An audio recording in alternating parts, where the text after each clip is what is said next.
14वां अध्याय। अपशकुन देखकर महाराज युधिष्ठिर का शंका करना और अर्जुन का द्वारका से लौटना।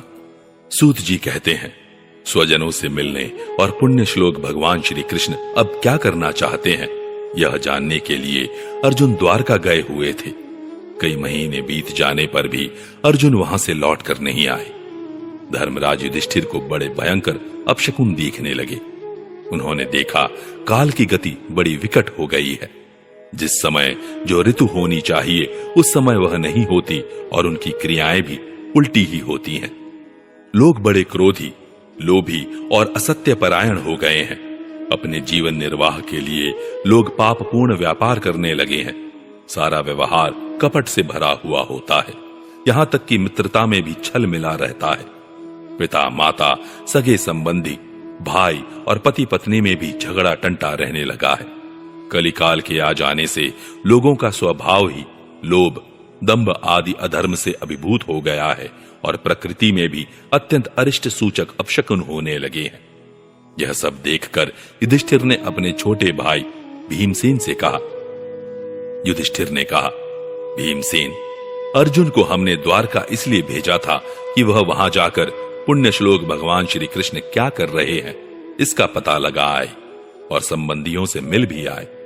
तब से 7 महीने बीत गए, किंतु तुम्हारे छोटे भाई अब तक नहीं लौट रहे हैं। मैं ठीक ठीक यह नहीं समझ पाता हूं कि उनके न आने का क्या कारण है। कहीं देवर्षि नारद के द्वारा बतलाया हुआ वह समय तो नहीं आ पहुंचा है जिसमें भगवान श्री कृष्ण अपने लीला विग्रह का संवरण करना चाहते हैं। उन्हीं भगवान की कृपा से हमें यह संपत्ति, राज्य, स्त्री, प्राण, कुल, संतान, शत्रुओं पर विजय और स्वर्गादि लोकों का अधिकार प्राप्त हुआ है। भीमसेन, तुम तो मनुष्यों में व्याघ्र के समान बलवान हो। देखो तो सही, आकाश में उल्कापात आदि, पृथ्वी में भूकंप आदि और शरीरों में रोगादि कितने भयंकर अपशकुन हो रहे हैं। इनसे इस बात की सूचना मिलती है कि शीघ्र ही हमारी बुद्धि को मोह में डालने वाला कोई उत्पात होने वाला है। प्यारे भीमसेन, मेरी बाईं जांघ, आंख और भुजा बार बार फड़क रही है। हृदय जोर से धड़क रहा है। अवश्य ही बहुत जल्दी कोई अनिष्ट होने वाला है। देखो, यह सियारिन उदय होते हुए सूर्य की ओर मुंह करके रो रही है। अरे, उसके मुंह से तो आग भी निकल रही है। यह कुत्ता बिल्कुल निर्भय सा होकर मेरी ओर देखकर चिल्ला रहा है। भीमसेन, गौ आदि अच्छे पशु मुझे अपने बाएं करके जाते हैं और गधे आदि बुरे पशु मुझे अपने दाहिने कर देते हैं। मेरे घोड़े आदि वाहन मुझे रोते हुए दिखाई देते हैं। यह मृत्यु का दूत पडेखु, उल्लू और उसका प्रतिपक्षी कौवा रात को अपने कर्ण कठोर शब्दों से मेरे मन को कंपाते हुए विश्व को सूना कर देना चाहते हैं। दिशाएं धुंधली हो गई हैं। सूर्य और चंद्रमा के चारों ओर बार बार मंडल बैठते हैं। यह पृथ्वी पहाड़ों के साथ कांप उठती है। बादल बड़े जोर जोर से गरजते हैं और जहां तहां बिजली भी गिरती ही रहती है। शरीर को छेदने वाली एवं धूली वर्षा से अंधकार फैलाने वाली आंधी चलने लगी है। बादल बड़ा डरावना दृश्य उपस्थित करके सब ओर खून बरसाते हैं। देखो, सूर्य की प्रभा मंद पड़ गई है। आकाश में ग्रह परस्पर टकराया करते हैं। भूतों की घनी भीड़ में पृथ्वी और अंतरिक्ष में आग सी लगी हुई है। नदी, नद, तालाब और लोगों के मन क्षुब्ध हो रहे हैं। घी से आग नहीं जलती।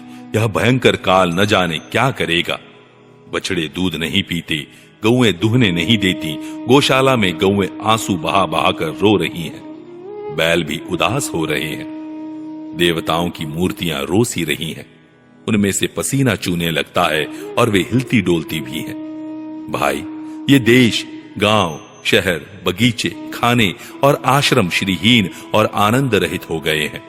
पता नहीं ये हमारे किस दुख की सूचना दे रहे हैं। इन बड़े बड़े उत्पातों को देखकर मैं तो ऐसा समझता हूं कि निश्चय ही यह भाग्यहीना भूमि भगवान के उन चरण कमलों से, जिनका सौंदर्य तथा जिनके ध्वजा, वज्र, अंकुशादि विलक्षण चिन्ह और किसी में भी कहीं भी नहीं है, रहित हो गई हैं। शौनक जी, राजा युधिष्ठिर इन भयंकर उत्पातों को देखकर मन ही मन चिंतित हो रहे थे कि द्वारका से लौटकर अर्जुन आए। युधिष्ठिर ने देखा अर्जुन इतने आतुर हो रहे हैं जितने पहले कभी नहीं देखे गए थे। मुंह लटका हुआ है, कमल सरी के नेत्रों से आंसू बह रहे हैं और शरीर में बिल्कुल कांति नहीं है। उनको इस रूप में अपने चरणों में पड़ा देखकर युधिष्ठिर घबरा गए। देव ऋषि नारद की बातें याद करके उन्होंने सुहृदों के सामने ही अर्जुन से पूछा। युधिष्ठिर ने कहा, भाई, द्वारकापुरी में हमारे स्वजन संबंधी मधु, भोज, दशारह, आरह, सातवत, अंधक और वृषणी वंशी यादव कुशल से तो हैं। हमारे माननीय नाना शूरसेन जी प्रसन्न हैं। अपने छोटे भाई सहित मामा वसुदेव जी तो कुशल पूर्वक हैं। उनकी पत्नियां हमारी मामी देवकी आदि सातों बहनें अपने पुत्रों और बहुओं के साथ आनंद से तो हैं। जिनका पुत्र कंस बड़ा ही दुष्ट था, वे राजा उग्रसेन अपने छोटे भाई देवक के साथ जीवित तो है ना। ऋदीक, उनके पुत्र कृतवर्मा, अक्रूर, जयंत, गद, सारण तथा शत्रुजित आदि यादव वीर सकुशल है ना। यादवों के प्रभु बलराम जी तो आनंद से हैं। वृषणी वंश के सर्वश्रेष्ठ महारथी प्रद्युम्न सुख से तो हैं। युद्ध में बड़ी फुर्ती दिखाने वाले भगवान अनिरुद्ध आनंद से है ना। सुषेण, चारुदेशण, जामवती नंदन सांब और अपने पुत्रों के सहित ऋषभ आदि भगवान श्री कृष्ण के अन्य सब पुत्र भी प्रसन्न है ना। भगवान श्री कृष्ण के सेवक श्रुतदेव, उद्धव आदि और दूसरे सुनंद, नंद आदि प्रधान यदुवंशी जो भगवान श्री कृष्ण और बलराम के बाहुबल से सुरक्षित हैं, सबके सब सकुशल है ना। हमसे अत्यंत प्रेम करने वाले वे लोग कभी हमारा कुशल मंगल भी पूछते हैं।